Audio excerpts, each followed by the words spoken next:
Good morning, New Hampshire. We are on the air with some breaking news right now. Senator Jeanne Shaheen will not be running for re-election. News 9 broke this news just minutes ago. In a video message, the ranking member of the Senate Foreign Relations Committee says she's ready to step away from public service at the end of her current term. Take a listen.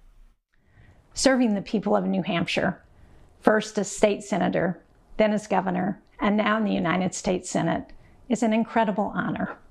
New Hampshire is where Billy and I chose to start our family, raised our 3 daughters, and now we're watching our grandchildren grow up. I ran for public office to make a difference for the people of New Hampshire. That purpose has never and will never change. But today, after careful consideration, I'm announcing that I have made the difficult decision not to seek re-election to the Senate in 2026. It's just time. To my remarkable and dedicated staff, and to all those who have partnered with us over the years, thank you. Together we have made a difference. Above all, thanks to my family, who have always been by my side. To my husband, Billy, who's been there through good times and bad. Our daughters, Stephanie, Stacy, and Molly. Our sons-in-law, Craig, Ryan, and Hugh. And our 7 wonderful grandchildren. They're the best. There are urgent challenges ahead, both here at home and around the world. And while I'm not seeking re-election, believe me, I am not retiring. I am determined to work every day over the next 2 years and beyond to continue to try and make a difference for the people of New Hampshire and this country. I hope you'll join me in that effort. From the bottom of my heart, thank you, New Hampshire. Listening to your stories, being your champion, working with you on the tough fights has been the honor of a lifetime, and we'll keep at it. Senator Shaheen was the first woman in American history to serve as both governor of a state and U.S. senator.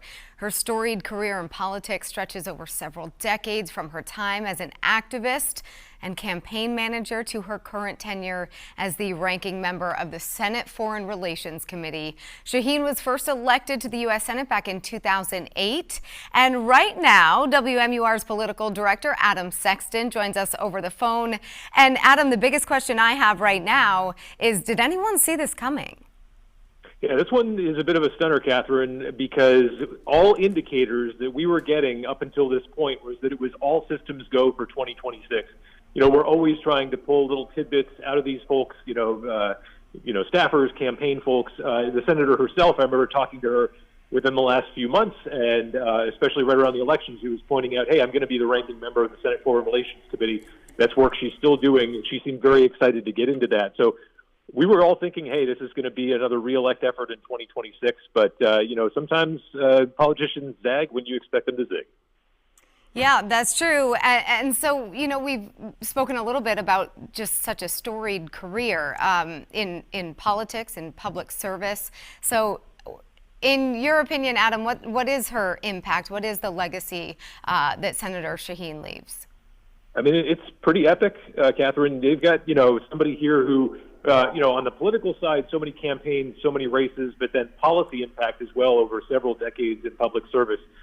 From the state and the federal level. You look back to, she's had a huge impact on the First in the Nation primary in that 1980, Carter versus Ted Kennedy primary. Then obviously she was campaign manager for Gary Hart, a major upset in the Democratic First in the Nation primary in 1984. Ran for state senate.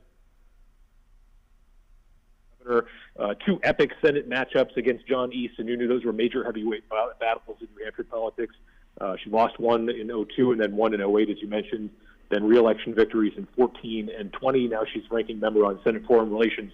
Really hard to understate how much she has done in her career and, how she's been there over the course of so many decades. People have to remember, when she first got started in this, Democrats just didn't win in New Hampshire, and she almost single-handedly helped to change that narrative and that reality for Democrats in New Hampshire. It's so true, and I think a lot of Granite Staters are watching this news and incredibly surprised to hear that they won't be calling Senator Shaheen anymore. It's been so long, but we did hear her say in that message, don't get me wrong, I am not retiring. So, Adam, what do you think is next, or what could be next for her? Yeah, right. So this is one of these things where because of the nature of how these races work, she has to say this now, because obviously it's going to set up a pretty wide open and very interesting race for that seat. But at the same time, she's going to be serving in Washington. And obviously, as we've seen with Ukraine, China, all kinds of issues around the globe, as the ranking member, the top Democrat that is, on the Senate Foreign Relations Committee, that's a fairly bipartisan committee. So even if the Democrats aren't in power, she plays a big role in helping to, shape policy. And obviously, as an opposition voice there in Washington, she has a prominent role as well. So even though she's saying she's not going to run again in 2026, this is someone we're still going to be seeing and hearing from for another year and a half as she continues to serve there in Washington. All right, Political Director Adam Sexton over the phone for us. Thank you so much, Adam. And if you're just joining us, we are breaking the news this morning that Senator Jeanne Shaheen has announced that she is not running for re-election. We are going to have so much more on this, the impacts, and trying to get a lot of these questions answered about what's next. All of that coming up at noon and throughout the day today. Keep it here on WMUR.